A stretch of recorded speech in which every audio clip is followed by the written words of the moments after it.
Kalau murid-murid ini Tuhan Yesus ingatkan, Yesus telah mati sebagai martir berkorban.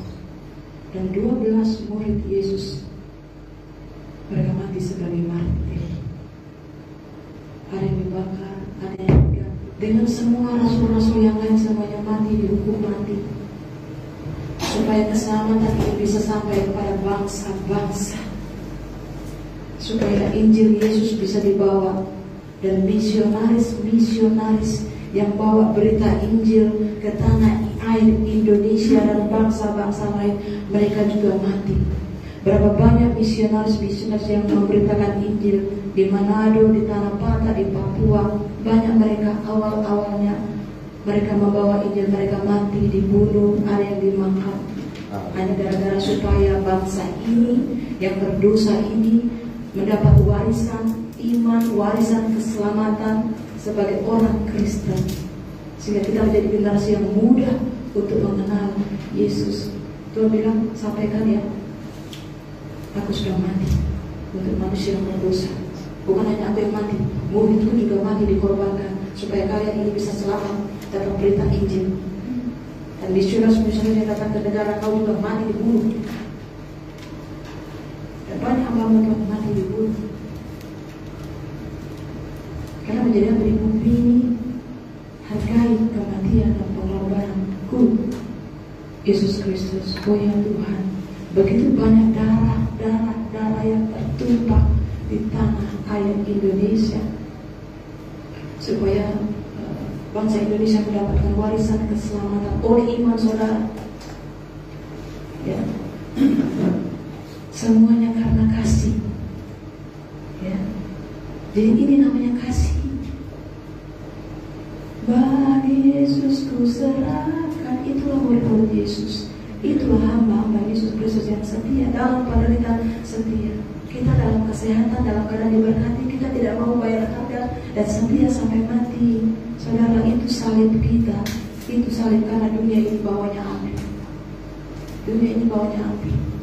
Untuk bisa menyeberang sampai ke surga harus dengan kasih. Apa itu kasih? Salib Yesus, pengorbanan Yesus Kristus. Ya, itu dia. Jadi setiap kali kita baca firman, kita dengar pujian dan kita nyanyi, kita harus jadi pelaku karena pujian itu adalah firman yang dinyanyikan. Yang saya bilang itu dia pendeta, saudara. Bahkan jadi gembala. Awalnya jadi kaum pria yang baik, suami istri yang baik, kemudian ketua kaum pria, kemudian pelayan Tuhan, kemudian penatua, kemudian pendeta gembala. Di tengah perjalanan berhenti jadi pendeta gembala. Sibuk kawin-kawin. Ini orang baik. Makanya kalau kita tidak dipulihkan hati kita, tidak dibereskan, dibuang sampah-sampah itu, destiny Tuhan hilang.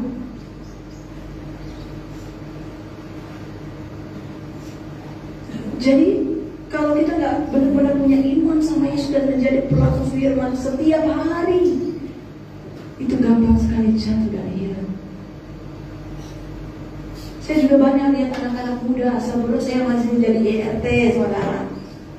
Ya, udah sekolah Alkitab, udah jadi pengkhotbah, udah jadi pemuji, pemimpin pujian, penyembahan. Saya dengar khotbahnya sidang jemaat yang terkasih di dalam Tuhan. Pada hari ini kita akan membaca firman Tuhan. Saya merinding dengar dia punya khotbah, saudara. Wah, luar biasa. Masih anak muda, udah sekolah Alkitab, udah jadi pemimpin pujian, pengkhotbah. Sedangkan aku ini ibu RT kata sana sini bilang anakku, wah luar biasa. Karena aku anak pendeta, mimpin pujian pun aku tidak tahu, khotbah pun aku tidak tahu. Aku tidak tahu apa-apa. Aku hanya ibu di RT waktu itu. Luar biasa. Saya lihat di YouTube banyak orang dia khotbah sendiri di YouTube. Dia menceritakan Injil. Ada yang dia sudah dibuang oleh keluarganya dia sendiri di hutan sana, pakai Facebook, pakai handphone. Dia beritakan Injil. Itu tugas kita. Siapa dia tidak dikenal, sekolah kita pun tidak. Dia seorang tentara, ya. Dia tinggalkan semuanya karena dia mendengar Tuhan panggil dia untuk melayani pemberitakan. Dia khotbah sendiri, kadang nanti di mall, kadang di tengah hutan, dia beritakan Injil, dia beritakan pertobatan. Itu orang benar. Sekolah kita pun tidak, tapi dia memberitakan Injil, karena inilah Yesus mati untuk dosa kita dan menyelamatkan kita. Dan tugas kita jadi murid Yesus, jadi pemberita Injil kebenaran. Kalau saudara masih, saya tidak tahu bagaimana caranya. Dulu dia bikin Yesus baca firman Tuhan, kau dikurangi dan kau khotbah dirimu sendiri dulu. Maka kau tidak mungkin bisa diam, mulutmu harus memberitakan Injil. Ya, itu harus kita lakukan karena kasih. Ya, kenapa bisa hilang? Maksud saya, mereka itu adalah contoh-contoh yang baik bagi saya dari saya kecil, remaja atau IRT. Dan saya berpikir mereka sudah luar biasa pelayanannya, urapannya sudah luar biasa, pelayanannya sudah besar, luar biasa.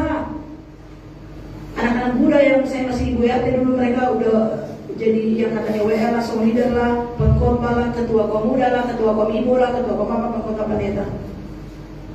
Seharusnya semakin banyak waktu itu urapannya semakin besar, pelayanan semakin besar, mujizatnya semakin besar. Tuhan percayakan kepada mereka sehingga lebih banyak lagi orang-orang diselamatkan, dimulai dari Yerusalem mereka. Kan betapa pentingnya hati kita. Ya. Jadi ini ya, kita hidup, kita dipakai Tuhan. Kita harus setia dalam setiap hari kehidupan kita. Tidak salah sudah 20 tahun kami menjadi hamba Tuhan melayani. Ya, jadi saudara, itu kan tidak selamanya. Ya, jadi saya bilang harus sangat disayangkan. Pada semuanya sudah dipilih untuk menjadi pelayan-pelayan Yesus Kristus yang mulia. Jadi semua pujian yang kita nyanyikan itu adalah firman yang harus kita lakukan. Semua firman yang kita baca itu harus kita lakukan. Semua firman preaching, teaching yang kita dengar, kita harus lakukan. Kalau kita lakukan berarti saudara laki-lakinya Yesus, saudara perempuannya Yesus, saudaralah ibunya Yesus Kristus. Inilah yang menyenangkan hati Tuhan kita Yesus Kristus.